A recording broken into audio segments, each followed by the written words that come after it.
آخری امام کے ظہور میں تعجیل فرما۔ امام صادق ٹرسٹ کے اہم ہمارے ایک عزیز دوست ٹرسٹی کا کوئی اہم حاجت ہے، خداوند کریم ان کو اس پریشانی سے نجات دے اور ان کے حاجت کو قبول فرمائے۔ ان دعاؤں کی قبولیت کے لیے بلند آواز سے صلوات پڑھ لیجیے۔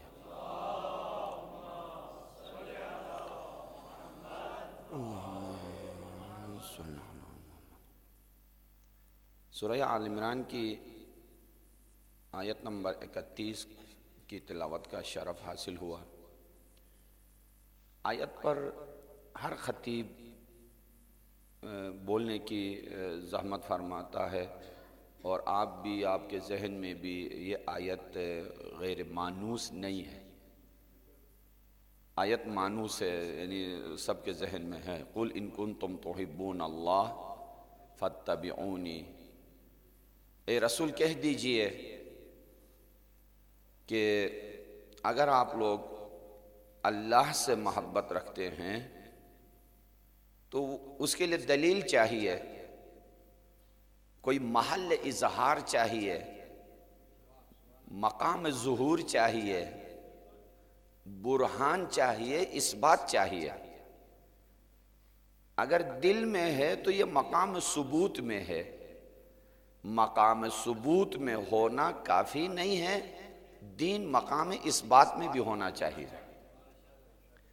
دل میں محبت کا ہونا مقام ثبوت ہے، یہ ضروری ہے، کافی نہیں۔ مقام اثبات یہ ہے کہ فَاتَّبِعُونِی، میری اتباع کیجئے۔ اس کے دو نتیجے اور دو کریڈٹ آپ کو ملیں گے، دو فائدے۔ اللہ، جب تم بندہ ہو کے اللہ سے محبت کرو گے تو وہ خالق ہو کے کیسے نہیں کرے گا؟ جب تم محتاج، خود محتاج ہو کے اللہ سے محبت کرو گے تو وہ غنی ہو کے کیسے محبت نہیں کرے گا؟ تم محدود ہو کے اللہ سے محبت کرو گے تو وہ لامحدود ہو کے کیسے نہیں کرے گا؟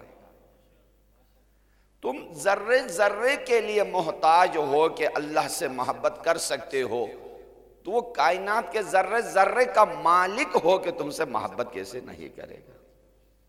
فَاتَّبِعُونِی يُحْبِبْكُمُ اللَّهُ، دوسرا وَيَغْفِرْ لَكُمْ ذُنُوبَكُمْ، اور خدا تمہارے گناہوں کو بھی بخش دے گا۔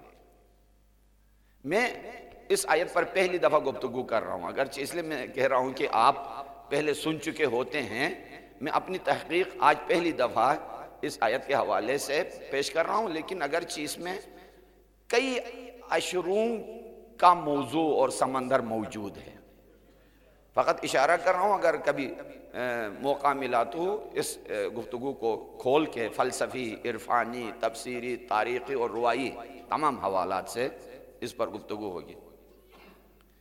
بہت سی چیزیں ایسی ہیں کہ قرآن میں ذکر آتا ہے، علماء سے سرسری سنتے ہیں مجلس میں، نہ بعد میں آپ کے پاس ٹائم ہے کہ عالم سے پوچھیں، نہ مطالعے کا وقت ہے۔ ذہن میں اگر آپ جیسے دلچسپی رکھنے والے مومنین ہو تو کچھ خلجان ذہن میں رہتا ہے کہ علماء سے پوچھا جائے، ورنہ تو بہت سارے بس سننے کے حد تک محدود رکھتے ہیں۔ یہ آیے کریمہ ایک اور آیے کریمہ کی تفسیر پیش کر رہی ہے۔ وہ آیت کیا ہے؟ ارشاد الہی ہوا سورہ بقرہ کی آیت نمبر تقریباً 40 میں ہے، بِعَہْدِکُمْ، اے میرے بندے تم میرے عہد پر وفا کرو، میں تمہارے ساتھ وفا کروں گا۔ کتنا رحیم و کریم خدا ہے، کتنی رحمت والا خدا ہے کہ اپنے بندے کے ساتھ برابری میں ایگریمنٹ کر رہا ہے۔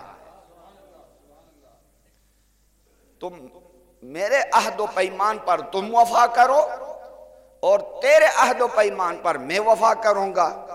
جب تو بندہ ہو کے وفا کر سکتا ہے تو میں تیرا رب ہو کے کیسے وفا نہیں کر سکتا ہوں؟ میں تیرے خالق ہو کے کیسے وفا نہیں کر سکتا ہوں؟ من جملہ ان میں سے جو عہد و پیمان اللہ اور خالق اور مخلوق کے درمیان ہے، وہ عجیب و غریب بعض چیزیں ہیں کہ اجمالی طور پر ہم سوچتے ہیں لیکن گہرائی میں نہیں جاتے ہیں. کیا کیا ایگریمنٹ ہے, عہد و پیمان کیا ہے اللہ کے درمیان کہ جب ہم پورا کرتے ہیں تو وہ بھی پورا کرتا, جب ہم نہیں کرتے ہیں تو وہ بھی نہیں کرتا. من جملہ ان میں سے فَاذْكُرُونِي أَذْكُرْكُمْ, یہ ایک عہد و پیمان ہے, ایگریمنٹ ہے. تم میری یاد کرو میں تمہاری یاد کروں گا. بس ایک پیمان یہ ہو گیا, جتنا بندہ اپنے رب کو یاد کرے گا اتنا ہی رب اس کے بندے کو یاد کرے گا. اب یاد کرنے کا کیا مطلب؟ مثلا حاجی صاحب میرے ذہن میں ہیں, ابھی مجلس میں ہوں, سامنے بھی ہیں, آپ سامنے ہیں, آپ سارے میرے دوست ہیں. جب مجلس ختم ہو جائے گی آپ اپنے گھر جائیں گے, میری تصویر بھی آپ کے ذہن سے نکل جائے گی, یہ لائیں کہ کوئی کام پڑ جائے. آپ کی تصویر بھی میرے ذہن سے نکل جائے گی, کوئی کام پڑ جائے. جب کوئی کام ہو, موبائل میں آپ کا نام یاد آئے, نظر آئے, تب مجھے آپ یاد آئیں گے, ورنہ میں بھول جاؤں گا.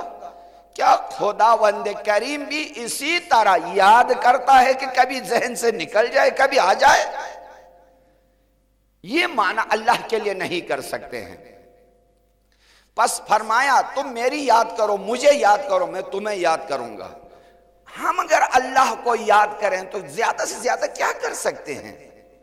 کہاں کہاں یاد کرنا چاہیے؟ دیکھیے ہر چیز توضیح طلب ہے, تشریح طلب ہے.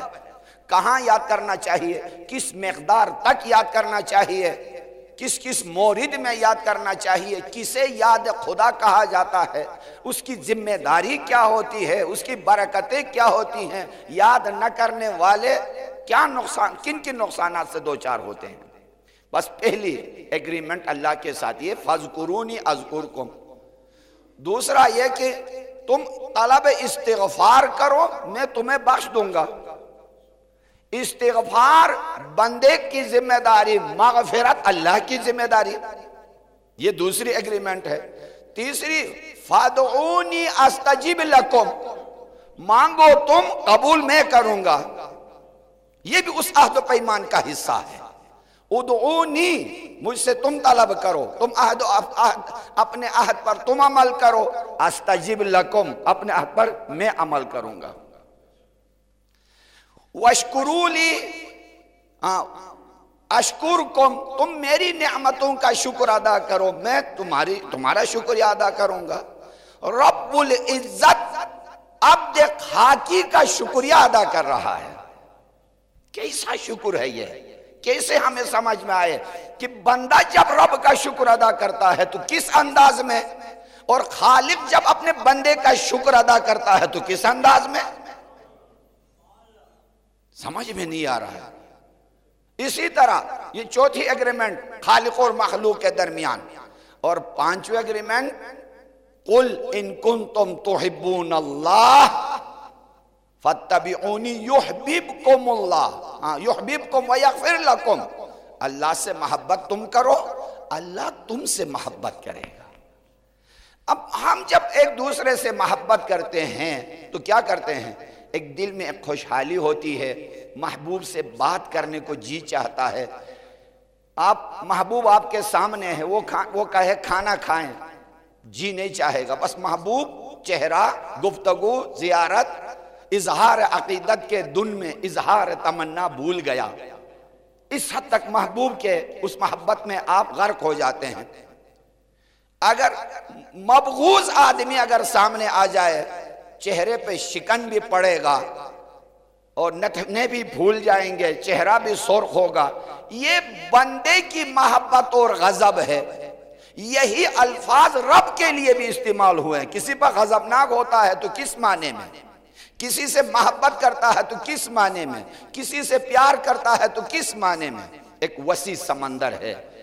یہ مجلس حسین کی برکت ہے کہ آپ تفسیر قرآن کے سمندر سے آشنا ہوتے ہیں. اسی لیے میں عرض کرتا ہوں کہ حق ہے کہ لکھا جائے عزا خانوں کے در پر, جنت کی طلب ہو جسے آ جائے ادھر ہے.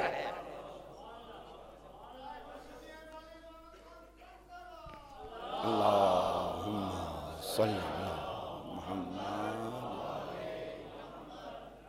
حق ہے کہ لکھا جائے عزا خانوں کے در پر, جنت کی طلب ہو، جسے آ جائے ادھر ہے. یہی چیزیں ہمیں ان مجالس سے میسر ہوتی ہیں کہ اللہ کے ساتھ وعدہ کرو، وعدہ پورا بھی کرو تو اللہ اپنا وعدہ پورا کرے گا. اللہ نے کب کون سا وعدہ ہمارے ساتھ پورا کیا ہے؟ ذرا سوچا بھی ہے؟ کہاں اللہ نے کون سے وعدے ہمارے ساتھ پورے کیے ہیں؟ اگر انسان تمام دنیا کی نعمتوں میں غرق ہے، ایک نعمت کی کمی ہے، وہ ہے احساس نعمت. اگر احساس نعمت سے مالا مال ہو جائے تو شب و روز یہی کہے گا پروردگار میری محبت کہاں، تیری محبت کہاں؟ رب العزت میرا شکر کہاں، تیرا شکر کہاں؟ رب العزت میرا عہد پیمان کہاں اور تیرا عہد و پیمان کہاں؟ اس لیے کہ کائنات کی ہر شے پوری انسانیت کے لیے سخر لکم ما فی السماوات و ما فی الارض، اظہار محبت کا سلیقہ خدا کا ایسا ہے. اس لیے کہ جب اللہ محبت کرتا ہے تو انسان کی طرح نہیں ہے، بندے کی طرح نہیں ہے. جیسا رب ہوگا اسی اس کی محبت ہوگی، جیسا رب کی وسعت اور عظمت ہے اسی کے مطابق وہ شکر اپنے بندے کا شکر کرے گا اور اسی کے مطابق وہ اپنے بندے کے گناہوں کو بخش دے گا. رب اتنا عظیم ہے، ذات اتنی وسیع ہے، وجود میں اتنی وسعت ہے، جتنا وجود میں وسعت ہوگی اتنا ہی اس کی محبت میں وسعت ہوگی، اتنی ہی اس کی محبت بھی عظیم ہوگی. ہم بندے کی طرح نہیں ہے کہ کبھی چاہے کبھی نہ چاہے. ہاں پس محبت وہ شے ہے کہ جس کے ذریعے فتبعونی، ہاں بہت یعنی اس فتبعونی کے اندر ایک سمندر ہے مطلب کا، گہرا سمندر ہے کہ کیا مطلب میری پیروی کرو، کہ اسی ذات ہے کہ اس کی پیروی کی جائے. اور کیوں؟ یا ممکن ہے کہ عام انسان کی طرح ہو، معصوم نہ ہو، علم کا سمندر نہ ہو، عصمت سے مالا مال نہ ہو، اللہ کا پیارا نہ ہو، اللہ کا حجت نہ ہو، خلیفۃ اللہ فی الارض نہ ہو، اور ادھر سے کہیں میری اتباع کرو؟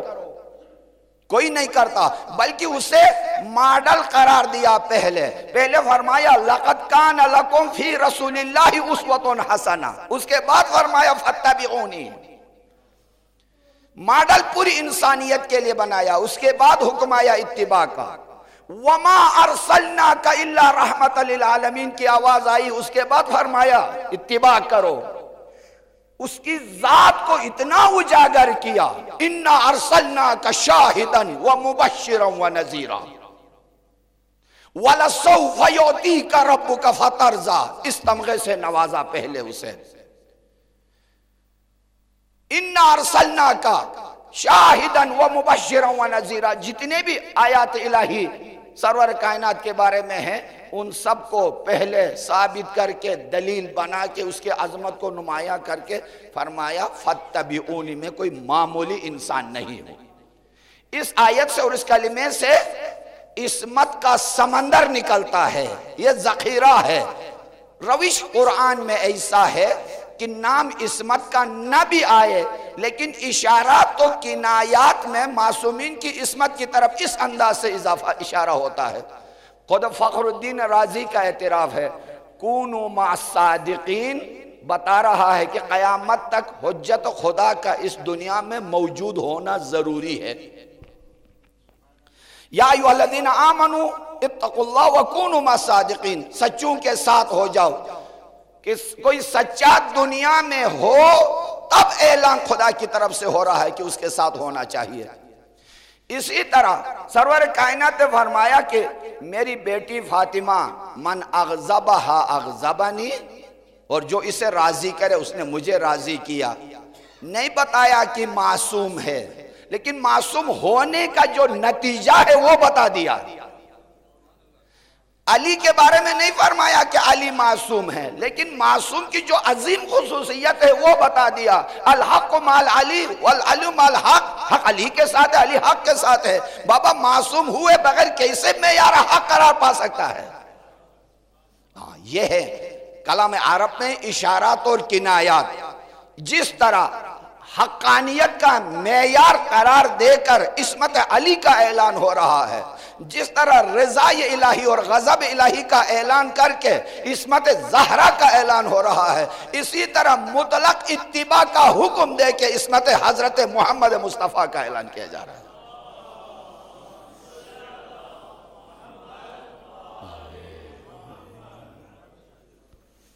فرمایا فَاتَّبِعُونِی، میری اتباع کرو، یحببکم اللہ، خدا تم سے محبت کرے گا۔ کیوں محبت ضروری ہے؟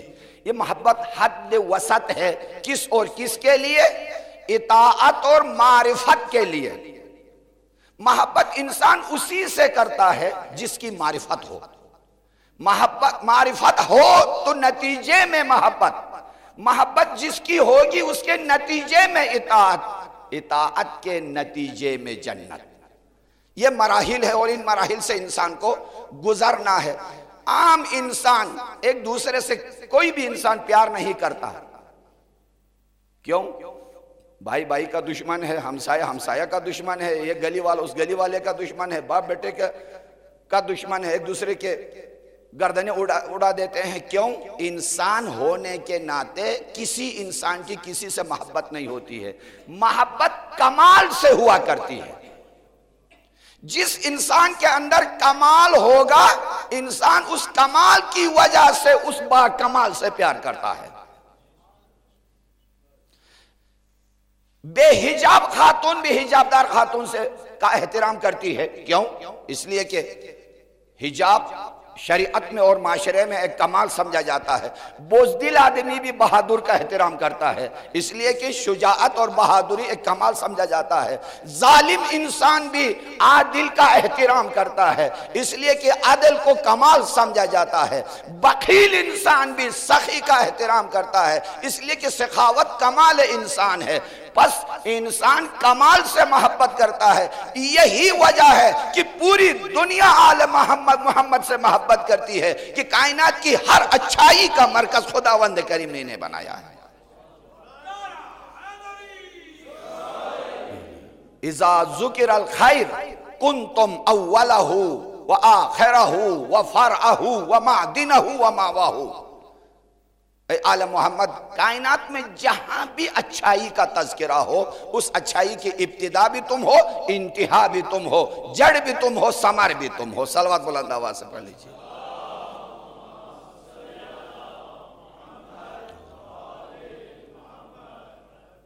تو انسان احترام، معرفت، اطاعت اسی سے کرے گا، اسی کی بات مانے گا جس کا احترام دل میں ہو، اسی سے محبت کرے گا جس کی معرفت رکھتا ہو۔ محبوب ہونا مہنگا ہے، محبت کرنا سستا ہے۔ بہت سارے لوگ ایسے ہوں گے جس سے آپ محبت کرتے ہوں گے، عزت کرتے ہوں گے، پیار کرتے ہوں گے، لیکن ان کی نظر میں بھی آپ محبوب ہوں مشکل ہے، اس لیے کہ پیار کرنا کم خرچے پہ انسان کو میسر ہے، پیارا ہونا مہنگا ہے۔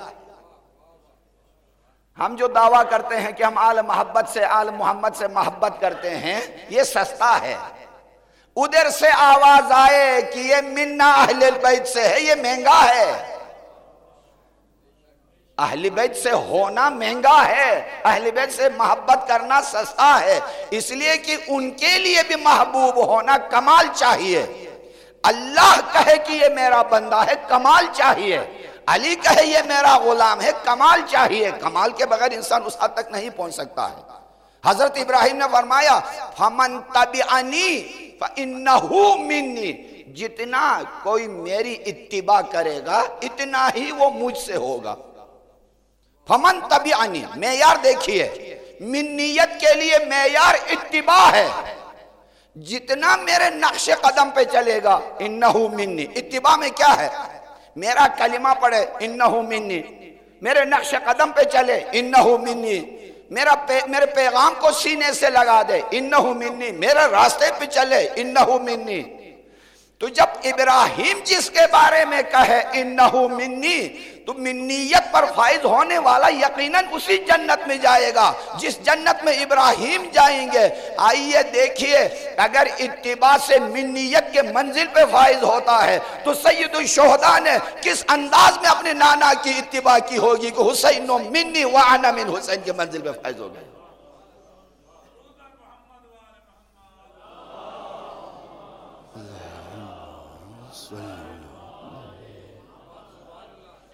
بہت عالی ترین پیغام ہے سید الشہداء کے لیے، موثق ترین پیغام ہے، عظیم ترین اور عمیق ترین پیغام ہے یہ، حسین منی وانا من حسین۔ دیکھیے معیار ابراہیم خلیل نے طے کر دیا، منیت کی منزل پہ کون ہوتا ہے؟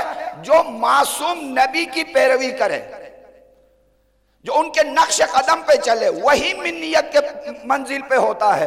اگر عام آدمی منیت کے منزل پہ فائز ہو، ان کے لشکر میں، ان کی امت میں، ان کی راہ پہ ہو تو جنتی بنتا ہے۔ سلام ہو عظمت حسین پر، کس انداز میں اپنے نانا کی اتباع کی ہے کہ صرف جنتی نہیں سردار جنت بن گئے ہیں۔ انہو انا حسین منی وانا من حسین، حسین مجھ سے ہے اور میں حسین سے ہوں۔ اور ساتھ فرمایا ان الحسن والحسین سیدہ شباب اہل الجنہ۔ یہ خود ایک عظیم عظمت ہے یہ حدیث۔ سرور کائنات کی حدیث کی خصوصیت یہ ہے، جتنا ظاہر میں سادہ ہے اتنا ہی سمندر معنی کے لحاظ سے اندر گہرا اور سمندر ہے، بہت گہرا سمندر ہے۔ اس لیے کہ ابھی آپ کو کیوں مارا جا رہا ہے؟ جنت جانے کے لیے۔ مارنے والے کس نیت سے آپ کو قتل کر رہے ہیں؟ جنت جانے کے لیے۔ آزادار حسین کو مار کر کہاں جانا ہے؟ جنت۔ عالم حسین کو گرا کر کہاں جانا ہے؟ جنت۔ آزا خانہ یا حسین کو آگ لگا کے کہاں جانا ہے؟ جنت۔ جلوس حسین کو روک کر کہاں جانا ہے؟ جنت۔ ذاکر حسین کو قتل کر کے کہاں جانا ہے؟ جنت۔ یہ سارا کام کس جنت کے لیے؟ کہاں کے لیے؟ اس جنت کے لیے۔ سید الشہداء حضرت سرور کائنات کی اس فراست پر، اس عظمت پر سلام ہو، پہلے ہی وہاں حسین کو سردار بنا کے اعلان کیا جو دنیا میں میرا حسین کا ہوگا وہی جنت میں حسین کی سرداری میں جائے گا۔ یہ چونکہ قیامت تک آنے والے حالات ان کی نگاہوں میں تھی کہ کیا ہونے والا ہے بعد میں، کہ کہیں قاتل حسین بھی جنتی ہونے کا دعویٰ نہ کرے، پہلے ہی حسین کو جنت کا سردار بنا دیا۔ اس لیے کہ قاتل حسین جنت نہیں جا سکتا، دشمن حسین جنت نہیں جا سکتا۔ جتنی حسین سے محبت ہوگی اتنی ہی حسین کی اطاعت ہوگی، جبھی تو جب جائے گا حسین کی جنت میں۔ اما یہ پارٹیاں نہیں ہیں، سیاسی پارٹی کل کسی پارٹی میں آج کسی پارٹی میں، جو دنیا میں حسین کے پارٹی میں ہوگا وہی قیامت میں حسین کے ساتھ ہوگا۔ یہی سے پابندی لگا دی ہے، اتنی عظمت ہے احادیث سرور کائنات کی۔ ورنہ ہر سنی شیعہ کو یاد ہے، بچہ بچہ کو یاد ہے حسین منی وانا من حسین۔ کون منیت کے منزل پہ فائز ہوتا ہے؟ پھر قرآن ہی بتا سکتا ہے، ان الحسن والحسین سیدہ شباب اہل الجنہ، جنت کے جوانوں کے سردار ہے۔ کیوں بابا؟ تاکہ قیامت تک کوئی دشمن حسین جنتی بننے کی خیال بھی نہ کرے۔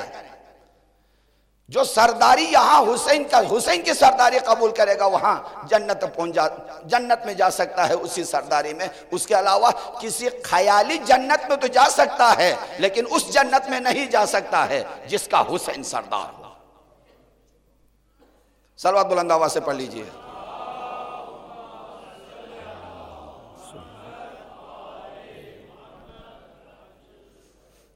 محبت دیکھیے، اللہ سے محبت، رب سے، اللہ سے محبت، دین سے محبت، امام سے محبت، اولاد سے، جان سے، پیسے سے، بیوی سے، بچوں سے، ہر کسی سے۔ جیسا کسی شاعر کا شعر شاید آپ کو آپ کے ذہن میں بھی ہوگا، محبت ایک سے ہوتی ہے ہزاروں سے نہیں ہوتی۔ میں اس کے برعکس شعر کہتا ہوں، محبت سب سے ہوتی ہے کبھی ایک سے نہیں ہوتی۔ اس لیے کہ آپ بھی دعویٰ کرتے ہیں کہ میں اللہ سے محبت کرتا ہوں، ہاں، امام حسین سے محبت کی وجہ سے آپ یہاں آئے ہیں۔ علی کی محبت کے صلے میں اب جنت کے مشتاق ہیں، زہرا اور اولاد زہرا سے محبت کے صلے میں اب شفاعت کے مشتاق ہیں، ساتھ ساتھ دنیاوی ہیں، پیسے سے بھی محبت، بچوں سے بھی، کرسی سے بھی، اقتدار سے بھی، ایک سے ہوتی نہیں ہے، سب سے ہوتی ہے، لیکن انداز مختلف ہے۔ اللہ سے محبت کرنی ہے، تقاضے اور ہیں، وہ پورے کرنے ہوں گے۔ رسول سے محبت ہے، اس کے تقاضے اور ہیں، وہ پورے کرنے ہوں گے۔ محبت نام کی نہیں، حضرت ابراہیم خلیل سے سیکھ لیجئے۔ تبلیغ کے سلسلے میں گئے، چاند پرستوں کے ہاں، سورج پرستوں کے ہاں اور ستارہ پرستوں کے ہاں، سورہ انعام میں اس کی تفصیل موجود ہے۔ عجیب روش اور انداز اختیار کیا تھا حضرت ابراہیم نے۔ پہلے گئے ستارہ پرستوں کے ہاں، شام ہو گئی، دن کو گپ شپ وغیرہ میں مصروف رہے، جب شام شروع ہو گئی ستارے نکل گئے۔ حضرت ابراہیم نے فرمایا ھذا ربی، یہ میرا خدا ہے۔ تو جو وہاں ستارہ پرست تھے وہ بھی خوش ہو گئے، یار اچھا مہمان ملا ہے، یہ بھی ہماری طرح ہے۔ صبح جب ہو گئی، سورج جب نکلنے لگا، ستارے ڈوب گئے، کہنے لگا انی لا احب الآفلین، میں ان ڈوبنے والوں سے محبت نہیں کرتا ہوں۔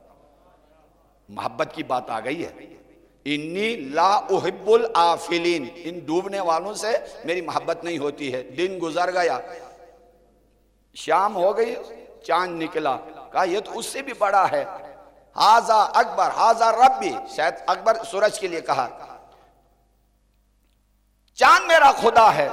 چاند پرست جتنے تھے وہ بھی خوش ہو گئے۔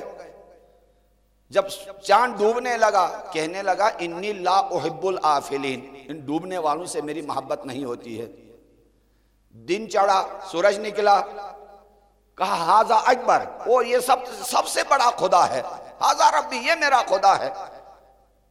جب مغرب کا وقت ہوا، سورج طلوع غروب ہو گیا، کہنے لگا انی لا احب الآفلین، افول یعنی ڈوبنا، غروب ہونا، غروب ہونے، نگاہوں سے اوجل ہونے، غائب ہونے، پردے میں جانے والوں سے میری محبت نہیں ہوتی ہے۔ کیا پیغام دینا چاہتے ہیں؟ اس لیے کہ رب وہی ہوتا ہے کہ ہمیشہ عبد کی نظر میں ہو۔ رب وہ ہوتا ہے، خالق وہ ہوتا ہے جو حی بھی ہو، قیوم بھی ہو، کبھی ڈوبنے والا کبھی نکلنے والا نہ ہو، کبھی ظاہر کبھی غائب رب نہیں ہوتا۔ رب وہ ہوتا ہے هو الاول والآخر بھی ہو، ظاہر والباطن بھی ہو۔ کیا عظیم پیغام دیا۔ رب کون ہو سکتا ہے؟ اول بھی ہو آخر بھی وہی ہو، ظاہر بھی ہو باطن بھی۔ یہ جو چاند ستارے سورج کبھی ظاہر ہوتے ہیں کبھی باطن، کبھی ڈوب جاتے ہیں کبھی نکل جاتے ہیں، بس لا احب، میں ان سے محبت نہیں کرتا ہوں، اس لیے کہ نہ یہ حی ہے نہ قیوم ہے، بلکہ حرکت کی طرف محتاج ہے۔ کوئی ذات ہے ان کے پیچھے، وہ انہیں غروب کرا دیتا ہے، کوئی ذات ہے ان کے پیچھے جو انہیں ڈبو دیتا ہے۔ اگر محبت کا حق رکھتا ہے تو وہی ذات ہے، اسی سے محبت ہونی چاہیے۔ حب کا یہاں لفظ حضرت ابراہیم نے اس لیے استعمال کیا کہ اگر محبت ہوگی تو اسی کی اطاعت کی جائے گی۔ حساس مرحلے تک آپ کے اذہان کو لے کے آیا ہوں۔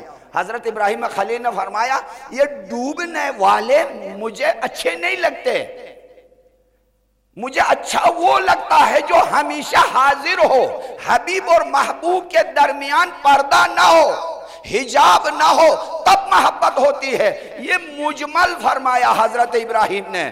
حضرت ابراہیم کے جانشین برحق سید الشہداء وارث ابراہیم خلیل نے اس کی تشریح پیش کی۔ کیف یستدل علیک بما هو فی وجودہ مفتقر الیک، پروردگار تیرے وجود کے اوپر، تیری توحید کے اوپر میں کیسے کسی فانی چیز کو دلیل بناؤں؟ کائنات کی ہر شے فانی ہے، تو باقی ہے۔ دعا عرفہ دیکھیے حضرت ابراہیم نے اشارہ کیا، یہ ڈوبنے والے رب نہیں، کبھی نکلنے والے رب نہیں، غائب ہونے والے رب نہیں، جب رب نہیں تو محبوب نہیں۔ محبت کا حقدار وہ ہے جو ہمیشہ حبیب و محبوب آمنے سامنے ہوں۔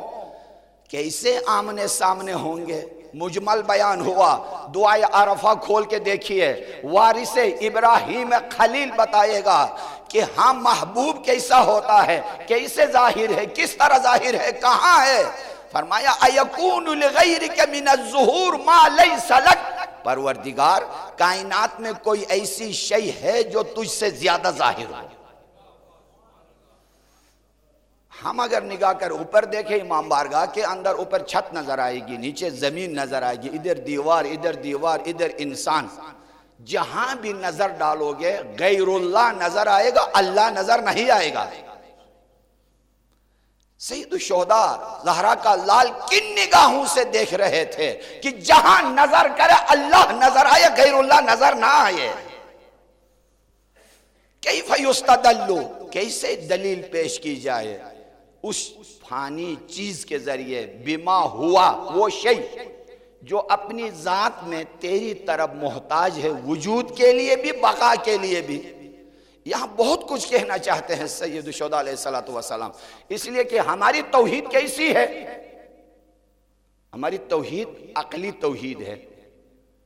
عقلی توحید کیسی ہے؟ عقل کے راستے سے ہم اللہ تک پہنچنا چاہتے ہیں۔ کیسے؟ جب دیکھا کہ ایک خوبصورت انسان ہے، حکمت والا، کوئی بنانے والا ہے، خود ہی تو نہیں ہو سکتا۔ بے ستون آسمان کو دیکھا، کہاں کوئی بنانے والا ہے، خود ہی نہیں بن سکتا۔ چمکتا ہوا چاند کو دیکھا، کہا کوئی بنانے والا خود نہیں ہو سکتا۔ 15 کروڑ کلومیٹر کے فاصلے پر 12 لاکھ گنا زمین سے بڑا سورج دیکھا، ہاں کوئی بنانے والا ہے، ویسے نہیں ہو سکتا۔ ہزاروں کہکشاں کو دیکھا، کہکشاں کے اندر اربوں ستاروں کو دیکھا، ہے کوئی بنانے والا۔ سمندر کی وسعت اور ان کے عجائبات کو دیکھا، ہے کوئی بنانے والا۔ چونٹی کی محنت و بادشاہت کو دیکھا، ہے کوئی بنانے والا۔ شہد کی مکھی کے عجائبات کو دیکھا، ہے کوئی بنانے والا۔ مور کی خوبصورتی کو دیکھا، کہا ہے کوئی بنانے والا۔ مردہ زمین کو لہلہاتے ہوئے بنایا، ہے کوئی بنانے والا۔ یہ ہماری توحید ہے، بہت اچھی ہے، لیکن معصوم کی توحید اس سے بہت بلند ہے، اس لیے کہ پروردگار کائنات کی ہر شے محدود ہے، تو لا محدود۔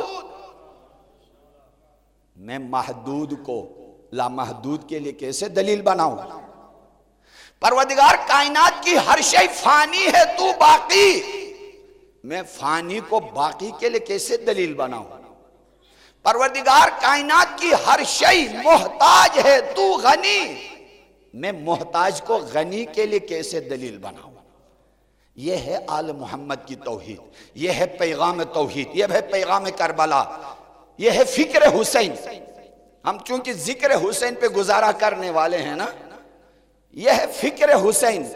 زیارت عاشوراء میں، زیارت جامعہ میں، دعائے عرفہ میں، دعائے کمیل میں، قرآن میں، صحیفہ کاملہ میں ڈھونڈو فکر حسین کو، فکر ائمہ اطہار کو، تب مزہ آئے گا کہ محبت کسے کہتے ہیں، محبوب کیا ہوتا ہے، پیروی کیا ہوتی ہے۔ محبوب وہی ہے کہ جو محبوب کہے اسی کے مطابق، جیسا آپ کا محبوب ہوگا ایسا ہی لباس، ایسا راستہ، ایسا غذا، ایسا خوراک، ایسا مکان، ایسی منزل۔ اس کے بغیر محبت کے تقاضے پورے نہیں ہوتے ہیں۔ عرض کروں شعر کے اندر، جس آنکھ میں محبوب کی تصویر نہیں ہے، جس بات میں بھی طاقت تاثیر نہیں ہے، جس قلب میں ایمان کی تنویر نہیں ہے، جس فکر میں برنامہ تدبیر نہیں ہے، اس لاش کو دفنا دو، وہ تصویر عدم ہے۔ اس باغ میں شبنم ہے نہ اس خاک میں نم ہے۔ اس لاش کو دفنا دو، کیوں؟ جس آنکھ میں محبوب کی تصویر نہیں ہے۔ محبوب کی تصویر ہمیں نظر نہ آئے، ہم جہاں بھی دیکھیں موجودات نظر آتی ہیں، مخلوقات نظر آتی ہیں، ہر شے فانی، ہر شے محتاج، ہر شے فنا ہونے والی، ہر شے محدود۔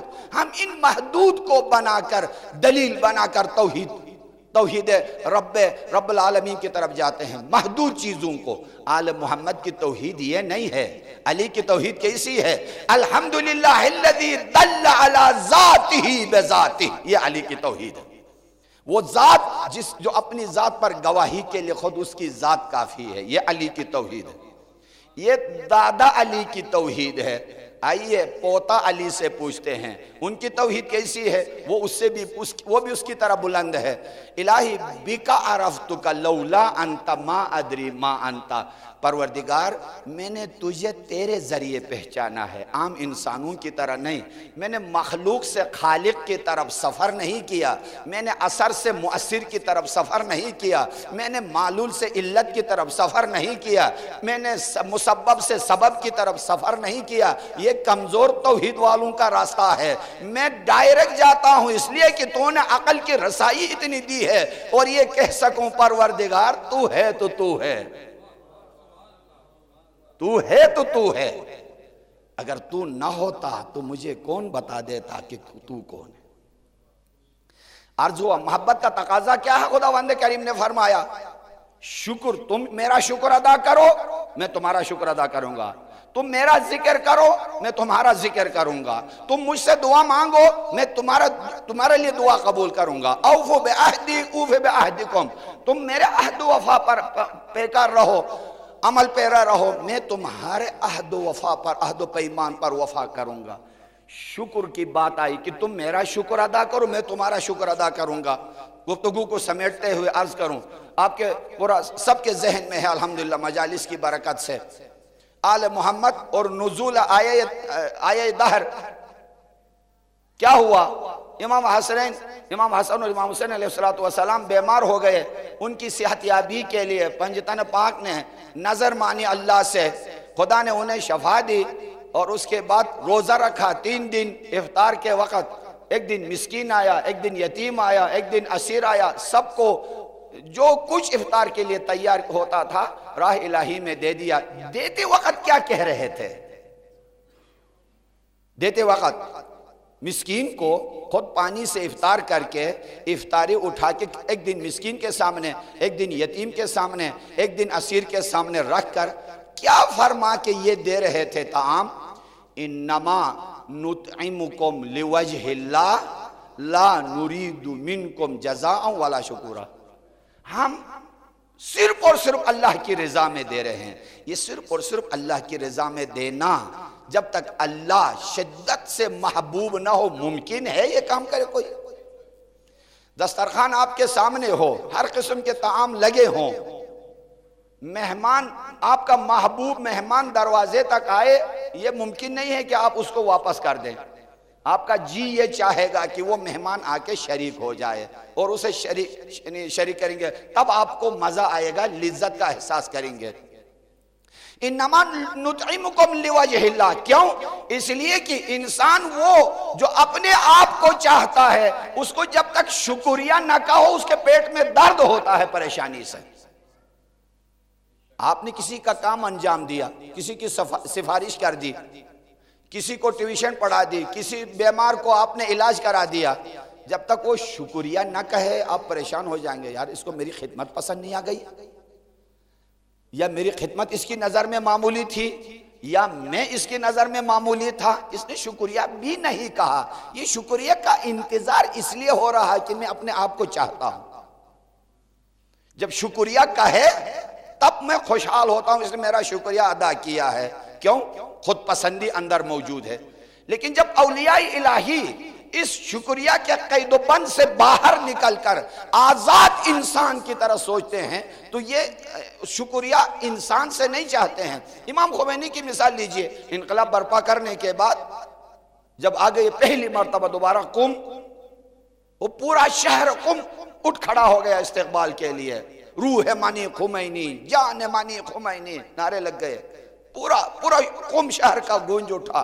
کسی گھر کے چھت پہ چڑھ کے امام نے سب کو ان کے نعرے اور جذبات اور محبت کا جواب دیا۔ شہید مطہری سامنے ساتھ کھڑے ہیں، ایک جملہ کہا ہے شہید مطہری سے، یاد رکھو یہ سارے اتنا بڑا مجمع اٹھ کے مجھے مردباد بھی اگر کہیں میں اپنے ہدف سے ایک قدم پیچھے نہیں ہٹوں گا۔ یہ ہے للہیت، مرد خدا، عالم ربانی کسے کہتے ہیں؟ من تعلم للہ وعلم للہ وعمل للہ، جو اللہ کے لیے علم حاصل کرے، اللہ کے لیے لوگوں کو بتائے اور اللہ کے لیے اپنے علم پر عمل کرے۔ یہ ہے جب ایک بندہ، جب ایک نوکر آل محمد، جب ایک ادنا شاگرد آل محمد، جب ایک ادنا مبلغ مکتب آل محمد کا ہے کہ جس ہدف کے خاطر میں قربانی دے کے آیا ہوں، زندہ باد کا ہے مرد آباد کا ہے، میں نے وہ کام کرنا ہے، تو اس کے امام کا کیا حال ہوگا؟ اس کے ولی کا کیا حال ہوگا؟ ہاں، حجت خدا کا کیا حال ہوگا؟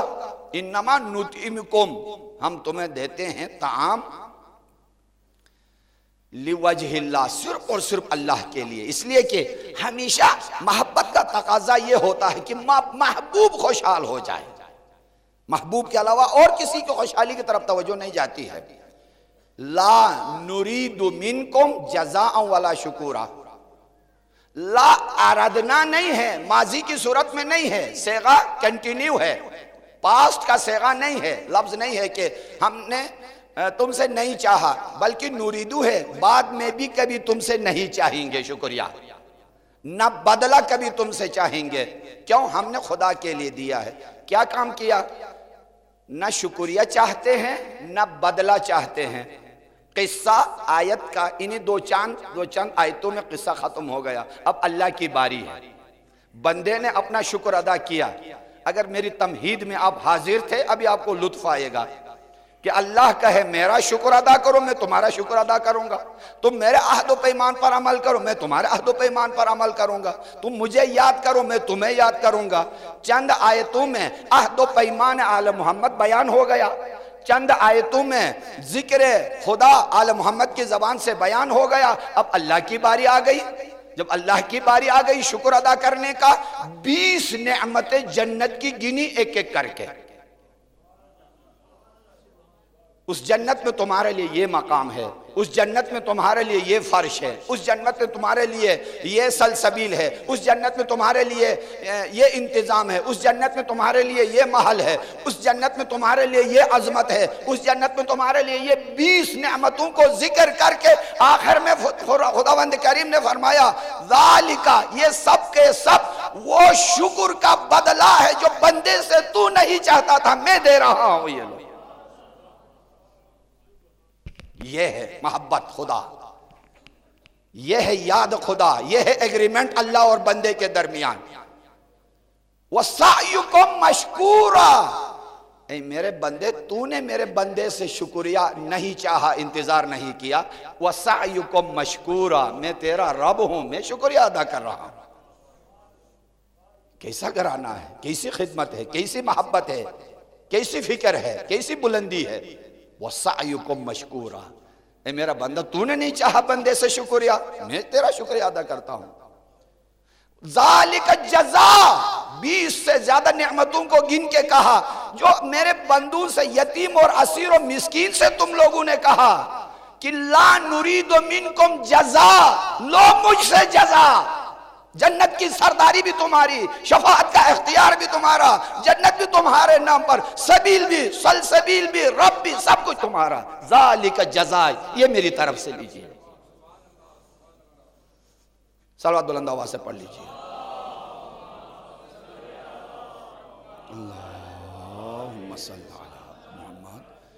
ابھی کچھ معلوم ہو رہا ہے کہ فَاذْكُرُونِي أَذْكُرْكُمْ کیا فلسفہ کیا ہے، وَاشْكُرُوا لِي أَشْكُرْكُمْ کا فلسفہ کیا ہے، محبت کے بدلے میں محبت کا، اوفوا بعہدی اوف بعہدکم میں خداوند کریم کیا کہنا چاہتا ہے۔ عالم محمد کی سیرت نہ ہوتی، میں نے شروع گفتگو میں پہلی مجلس میں عرض کیا ہے، اللہ تک جانے کے جتنے وسیع موٹروے ہیں، سب سے وسیع تر موٹروے سیرت معصومین ہے، سیرت ائمہ ہدا ہے۔ اگر یہ نہ ہوتے، نہ عقل کا راستہ اجاگر ہوتا، نہ دل کا راستہ کوئی بتا سکتا، نہ انزال کتب کا راستہ کوئی صحیح بتا سکتا، نہ ارسال رسول کا راستہ صحیح کوئی بتا سکتا۔ سیرت معصومین تمام اللہ تک جانے والے راستوں کی آئینہ ہے، اسی کے اندر آپ دیکھ سکتے ہیں کہ فطرت کا راستہ کسے کہا جاتا ہے، عقل کا راستہ کیا ہوتا ہے۔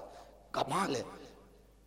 انما نطعمکم، خدا کی راہ میں ہم تمہیں دے رہے، کیا دیا ہے، کیا دیا ہے؟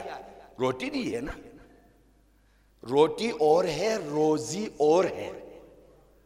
جب روزی کہتے ہیں تو ہمارے دماغ میں وہ روٹی آتی ہے، بریانی، کباب، چپلی کباب ہے نا، اور پشاوری روٹی، پاکستانی روٹی، پنجابی چپاتی وغیرہ یہ روٹی ہے. کیوں؟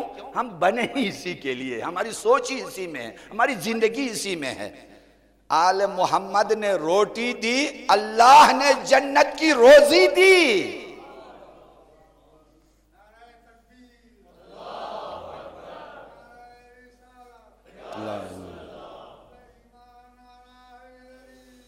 یا علی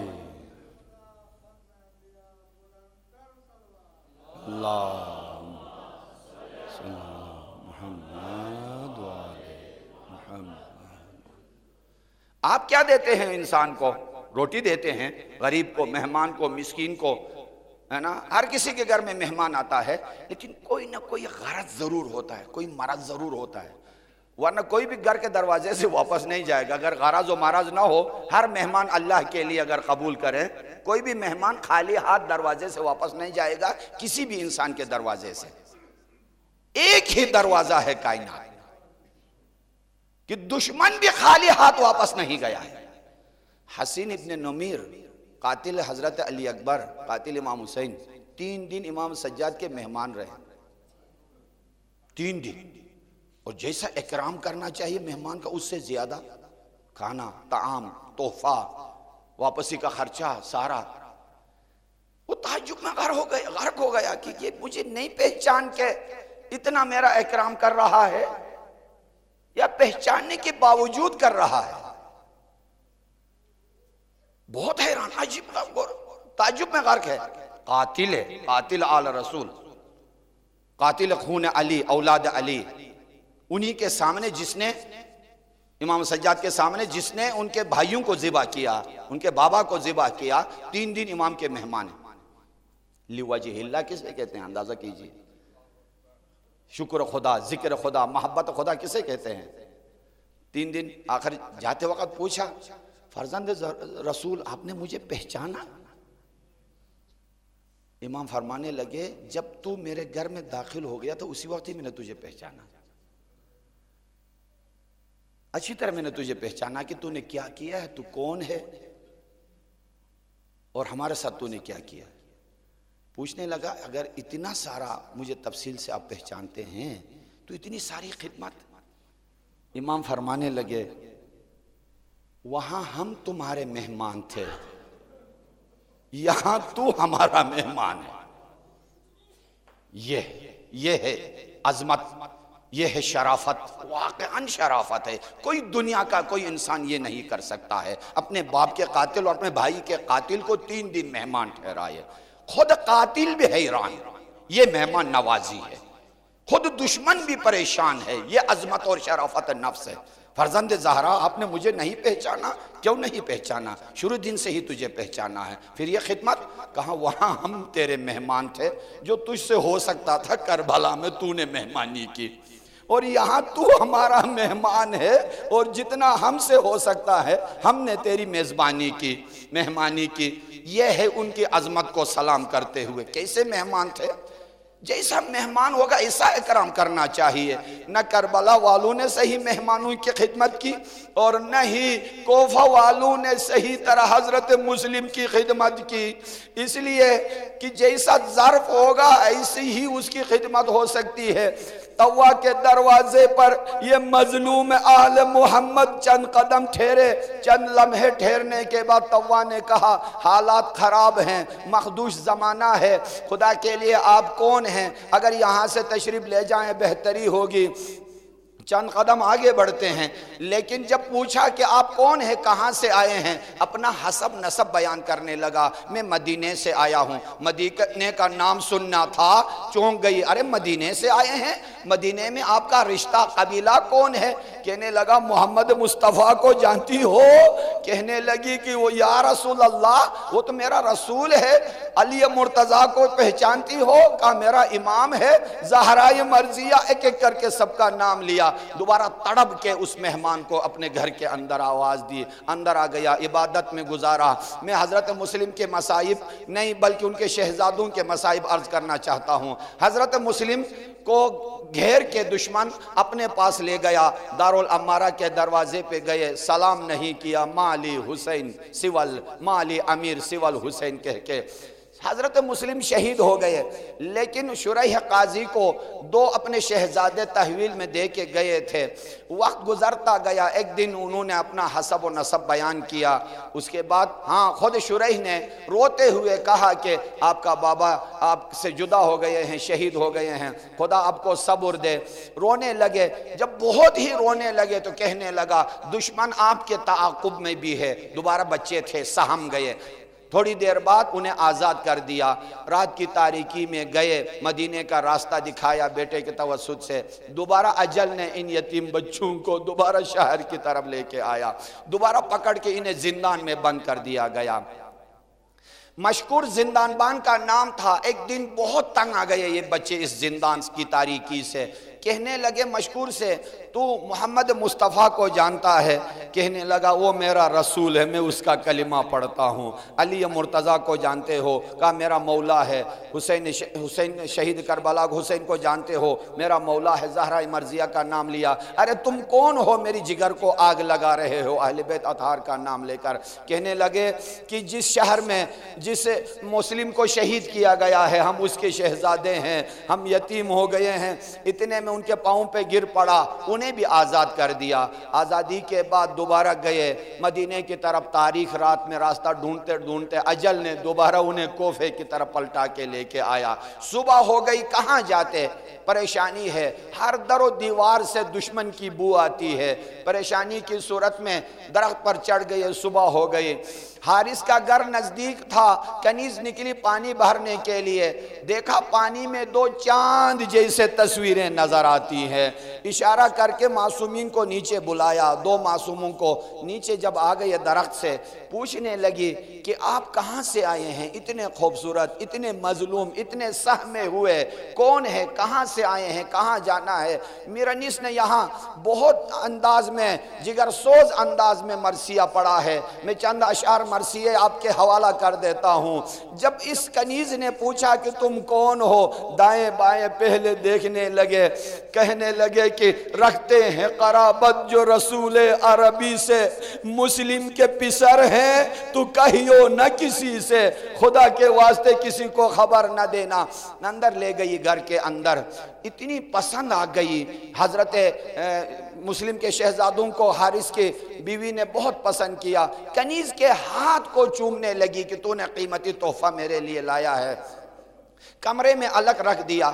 آدھی رات کو حارث ملعون آیا، وہ سارا داستان جو آپ سن چکے ہیں کہ کہاں سے آ رہے ہو، کیوں اتنی دیر لگی؟ کہنے لگا یہاں پہ جو مسلم شہید ہوئے ہیں ان کے بچوں کو ڈھونڈ رہا ہوں، ابن زیاد سے مال غنیمت لینے کے لیے، قیمت لینے کے لیے۔ ان کی بیوی نے کہا کس منہ سے زہرا مرضیہ کے سامنے جاؤ گے؟ رسول خدا کے سامنے؟ ایسی سوچ ذہن سے نکال دیجئے۔ اس گفتگو میں تھے، برابر کے کمرے سے دونوں شہزادوں کی رونے کی آواز آ گئی۔ رونے کی وجہ کیا تھی؟ دونوں خواب سے جاگ کر ایک دوسرے کو اپنی خواب بتا رہے تھے۔ خواب میں بتایا، ایک نے بتایا دوسرے کو کہ میں نے خواب میں دیکھا ایک مجلس تھی، امیر المومنین بھی تھے، سرور کائنات بھی تھے، زہرا مرضیہ بھی تھی، امام حسن مجتبیٰ بھی تھے، ہمارا بابا بھی تھے۔ پیغمبر خدا نے بابا سے پوچھا کہ مسلم اپنے شہزادوں کو چھوڑ کے آئے ہو؟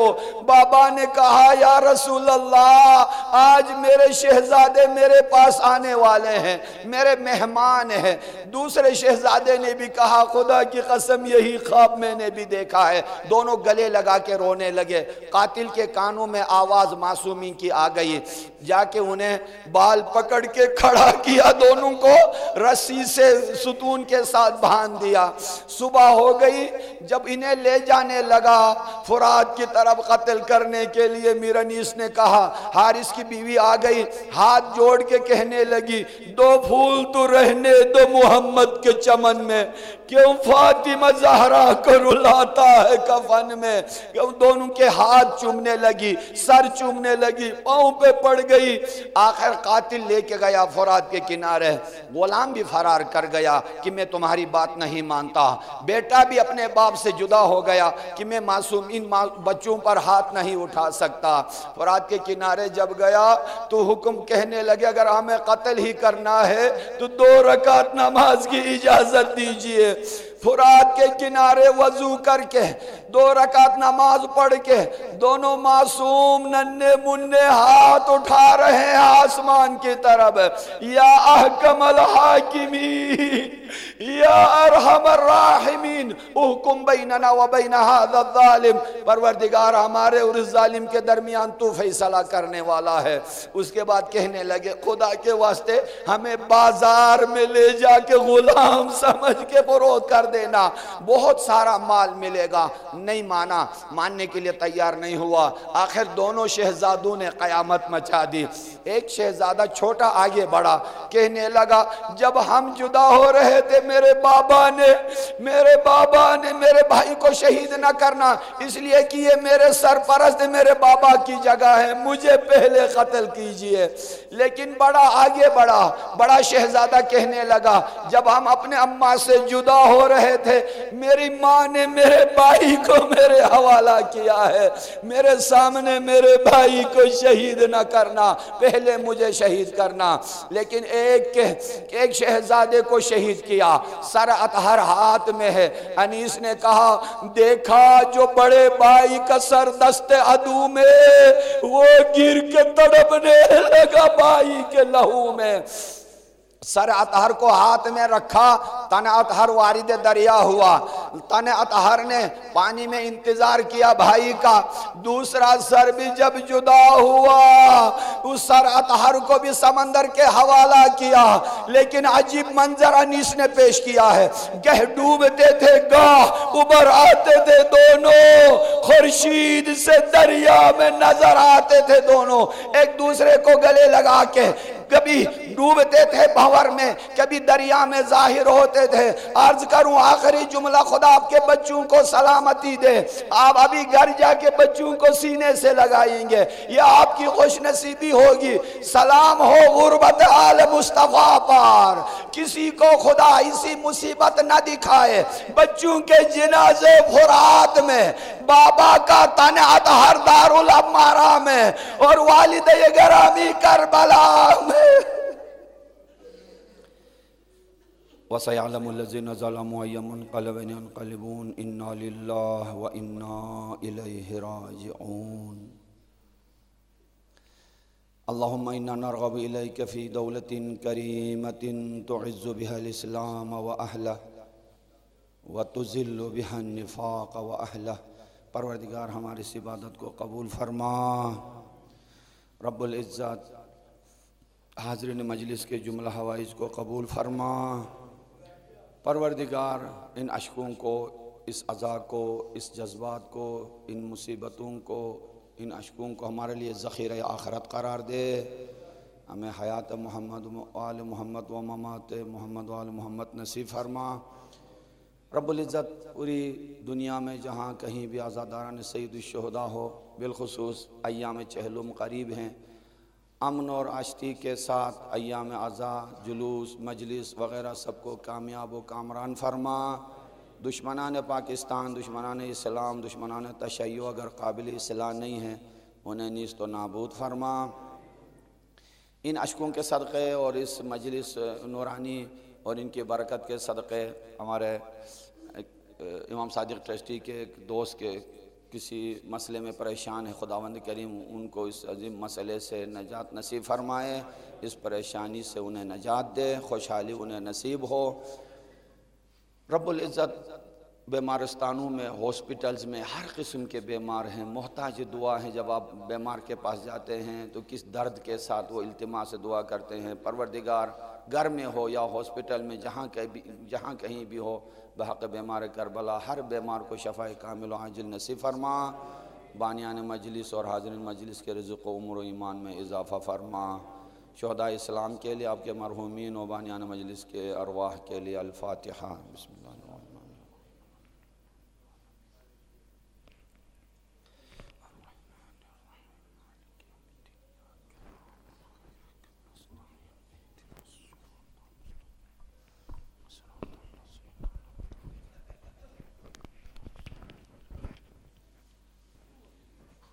متوجہ زیارت